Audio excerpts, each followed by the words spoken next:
as hard as we try, even when they're tiny babies, you cannot control the emotions of the other person. You just can't. It's Right, outside of right. you cannot do that. And so you can only control your own emotions. You can only carry your own responsibility. So in that conversation that you're having, in the personality clash that you're having, the stress that you're going through with your teen, you have to focus on what is it that I can control and work on that. And sometimes it changes. So it could be, you have a conversation with your teen, you hit a difficult point, you want to circle back to that, but right now it's not a good time. Well, right now you don't have control of it. So you can release that to the Lord and let Him guide you in that, give you some answers, maybe spend some time thinking about it. And then when it is in your control, when you do have the opportunity to talk, then you can speak into that teenager's life and maybe have a discussion about whatever. So sometimes the controllables are temporary. I don't have control now, but I will later, or I have control now, but I'm going to have to let it go. But sometimes it's permanent. Like I can never control their emotions. I can never control, there's various things that you just don't. So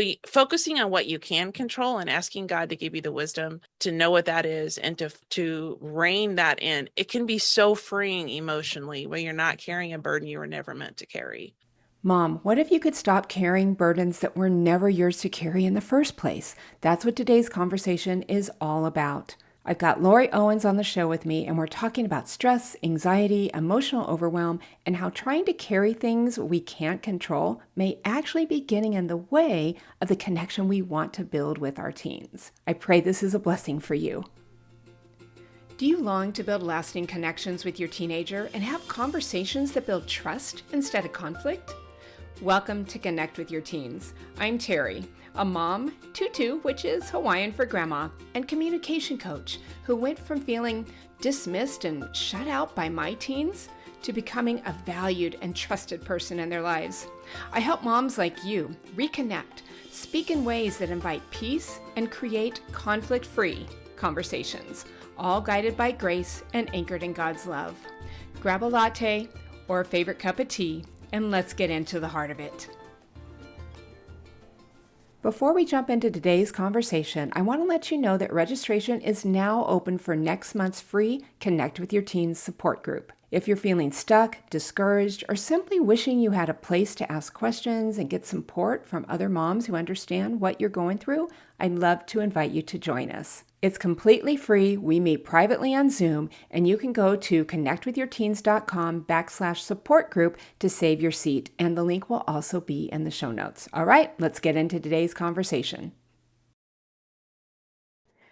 Hey, Mom, welcome back to Connect with Your Teens. I'm Terry Lee, your host, and I am so excited today. I have fellow podcaster Lori Owens on the show. One thing that I have learned over the years is that many of the communication struggles that we have with our teens aren't just about communication. They're often connected to stress, anxiety, fear, overwhelm, that emotional weight that we seem to carry around a lot as moms. And when we're feeling those feels, it's really hard to show up in the way we want to with our kids. And that's why I've asked Lori to join us today. Her heart and expertise is in helping people navigate anxiety, stress, guilt, loneliness, and emotional overwhelm. And I know that she is going to be sharing things that are going to be so encouraging to you. So Lori, thank you so much for being here.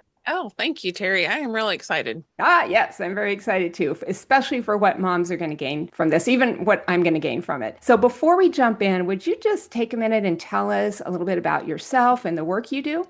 Yes, I worked with the Army as a civilian for 16 years. And early in my career with them, I deployed to Kuwait for 2 of those years and came back. Well, I didn't know at the time when I came back, I had chronic severe PTSD Mm. and extreme burnout. It took me years to figure that out. But in the process of trying to put myself back together, when I couldn't understand why I was so messed up. Like I wasn't responding correctly. I wasn't acting like myself. Oh, wow. And I was struggling with depression more than I ever had before, and a lot of anxiety, and trying to put myself back together and find answers. I developed a passion for resilience and wellness, ended up changing my career from IT and to going to HR and working in the resilience division. I became a certified master resilience trainer and did that for 7.5 years and absolutely loved it. I felt like that was a way that God allowed me to turn the pain that I had gone through into a purpose to be able to help others and to shine the light into the darkness that they were feeling at that time. And then last February 2025, God called me out and said, all right, it's time for you to leave the army. And I started podcasting. So my podcast is Practical Solutions for PTSD. And I know some people are going to be like, well, don't have PTSD. But one, there's a lot of people that have it and don't realize it because often they associate it with the military. And there's a lot of civilian people that have PTSD. And that's a whole nother story. I won't get into that. But Mhm. I help people develop practical tools to help them with anxiety, with depression, stress, loneliness, isolation. Very practical tools customized to them, to their personality, to their character strengths, to help them combat the struggles that they're dealing with in life. And Wow. I find it very fulfilling. It's the Lord has really helped me to be able to take the lessons I learned going through all that and then what I learned in researching and additional education to be able to communicate those in very practical terms to people that need the help to get out of the darkness. Wow. I mean, that's incredible because we all experience those kinds of emotions at different times. And any kind of tools is helpful because as moms, we tend to be on that race of, one more thing to do, one more thing to do. And then there's downtime or your kids leave home, right? And you're going, oh my gosh, what happened here? This is going to be such a valuable conversation today. And thank you so much for your service. It's Well, thank incredible that you have served us and then taking what you've learned and now making it available to everyone, which is incredible. I know everyone's going to be blessed that to have you here today. And I know that the moms who are listening are thinking, yep, that's me. I'm carrying a lot of those things right now. I just like to talk about that, jump in and ask you, how can moms stop carrying responsibility for fixing everything with their kids? One thing about women is we tend to be natural nurturers, most of us. And I know that's a generalization, but for a large part, we like to nurture, to give, to support. And it's very easy to want to pour ourselves into whatever situation we're in, whether that be your career. This is what happened to me when I was in Kuwait. I poured every single ounce of energy I had into it. That's part of the reason I came back with severe burnout. Yeah. But we tend to do that.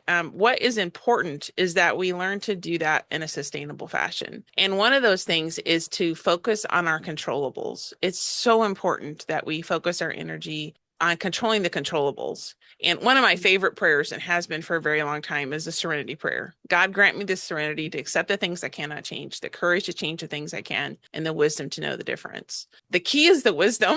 Because Yes. sometimes it's hard to figure out what do I have control of and what do I do not have control of. And the beautiful thing about being a mother is that you are raising small humans that are going to eventually, you're basically working yourself out of the job. That's the whole point of motherhood Right.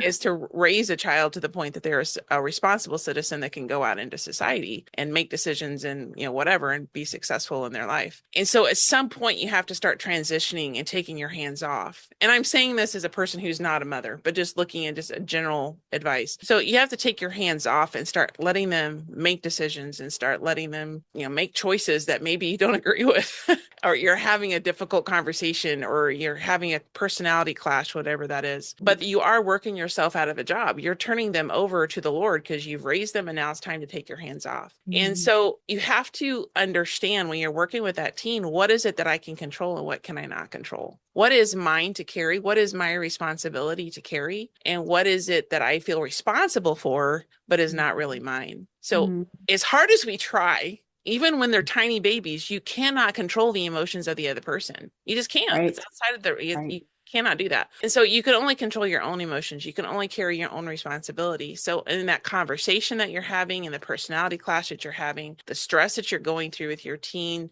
you have to focus on what is it that I can control and work on that. And sometimes it changes. So it could be, you have a conversation with your teen, you hit a difficult point, you want to circle back to that, but right now it's not a good time. Well, right now you don't have control of it. So you can release that to the Lord and let him guide you in that, give you some answers, maybe spend some time thinking about it. And then when it is in your control, when you do have the opportunity to talk, then you can speak into that teenager's life and maybe have a discussion about whatever. So sometimes the controllables are temporary okay, I don't have control now, but I will later, or I have control now, but I'm going to have to let it go. But sometimes it's permanent. Like I can never control their emotions. I can never control, there's various things that you just don't. So focusing on what you can control and asking God to give you the wisdom to know what that is and to rein that in, it can be so freeing emotionally when you're not carrying a burden you were never meant to carry. And that can help decrease your stress level and regulate your nervous system more when you're focusing on what I can control instead of Yeah. constantly trying to control the other person or the other situation that is not your responsibility. That's really huge because you're talking about us being nurturers as moms. This Yes. transition from nurturing, keeping them alive for all those years to like, I have no control. I mean, it's a shock to your Yes. system and to your mind and to your heart, right? Because the nurturing doesn't go away. I mean, my kids are all in their 30s. The nurturing doesn't go away. And I love that focus on what you can control, what you can't control. And that acknowledgement, I think it's hard. We have trouble letting go of that belief that we can control things, like because we need to raise them right. We need to get them in a place where they can launch into the world. We know what we have is so valuable. And so I don't think we'd say, oh, I want to control my teen, but we end up doing that. And that's what they Yes. feel when we're trying to be helpful, when we're trying to be nurturing and share all of our great wisdom, that we've learned over the years. So that is awesome. I love that. Controllables, great word there. And then stepping into freedom really is what you're talking about, is freedom to be who you are when you're not trying to control everything. Would you say Yes, yes. And it frees up. If you think of it as money, I often use this illustration. that? If I give you $100 and that's all you get, I mean, you have Mm-hmm. no more. You are very wise in trying to choose where that $100 goes, knowing that if you waste $20 over here, you're not going to have it for what you actually need. So if you have $100 and it's only going to go so far, think of that as your energy. You only have $100 of energy. And if you waste 40 of it worrying about trying to control the decisions of your child or trying to control your child's emotional state, which you have no control over, that Right. only leaves you $60 of energy left to carry the burdens that you're intended to carry, which makes you really exhausted because you don't have enough to do that. Where if you Mm-hmm. pull that back and say, I cannot control this, I can't control their emotions, I can't control their choices, I'm releasing them into society to be who they're going to be, then you Yeah. have all $100 of that energy to spend carrying the burden that God intended you to carry, to focus on the responsibilities that are yours to focus on. And you have the power to change. You have $100 worth of energy to change the things you can control. Right. And Right. you show up more. You're more present because you're not exhausting yourself out somewhere that is not your responsibility. So you're more present where you are. You're bringing your whole self instead of just pieces of yourself because you're so spread out all over the place. So you're showing Mm. up as your whole self because you're only carrying what you're supposed to carry. And how much easier is it going to be to connect with your teen when you're doing that, really? And Yes, what you're talking absolutely. about is so applicable to any of family relationships, any relationships that we're Oh, in. absolutely. So just being able to take this into our world of connection with people is so powerful. And that last part you said, it really leads into this second question that I've got for you. What can moms do in that moment to regulate and respond when things are happening? What are some practical ways that you would say, when we're there, how can we do this? We always get in the middle of it, right? And Yeah. I often tell my people, sometimes it's just 1% progress. You don't have to change everything overnight. So we're not expecting you to be 100% hands off, the first time. It's going to take some time and some practice. And Mhm. one thing that is really important is to just put some pause in there to give yourself a little bit of space. So if, the teen says something that just really is triggering to you, or you're freaking out about some crazy plan that they have that you're absolutely certain is going to get them killed, Yes. take a pause, like just take a beat, count to three, whatever. Take a deep breath and then extend that exhale. So make sure you're exhaling longer than you're inhaling. Extend that exhale. It starts releasing the tension in your neck and your shoulders. But taking that deep breath and then releasing the tension in your neck and shoulders, it helps you to release some of the tension you're holding inside. So just taking a little bit of a pause and a breath before you respond can really help change how that response comes out. And then we talked about this some when you were interviewing on my podcast, but when you talk about getting curious about what I'm feeling, like I'm completely freaked out right now. Why? Just spending some time exploring your own emotions and understanding that your emotions, negative or positive, is not a bad thing. It's data. It's telling you something. When you Right. feel something, it's telling you something. Whatever you're feeling, you could be feeling joy, excitement, sadness, depression, anxiety.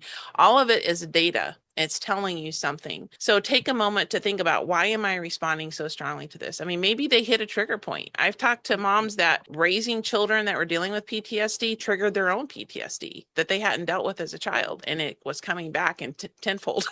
Oh gosh. So, are they doing something that's triggering my own anxiety? Is this triggering something internally, or am I afraid for something my child is doing? What does this feeling mean to me? And then the third thing I'd recommend is remembering every situation does not demand an immediate resolution. Sometimes you can just take a beat and let it sit for a minute. And kids are smart. We don't give them enough Yes, credit. they sure certainly are.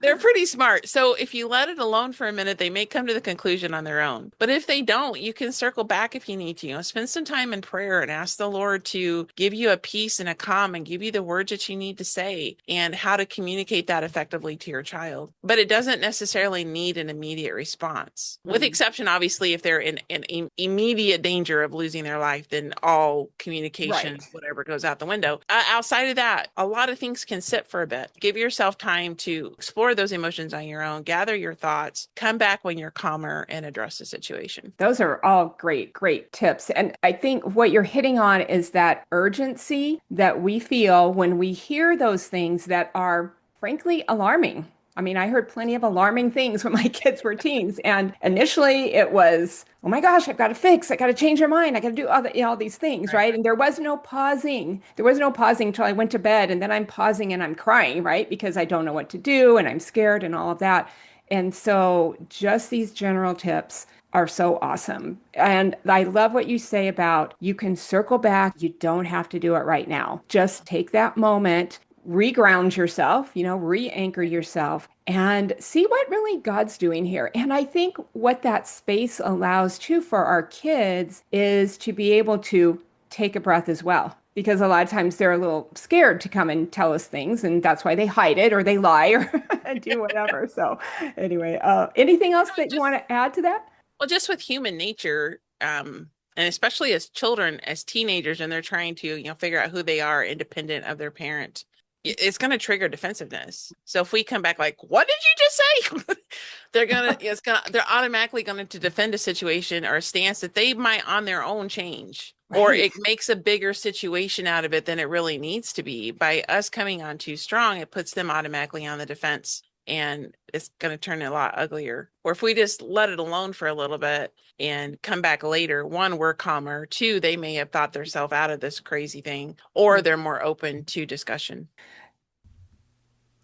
Wow, what a powerful conversation.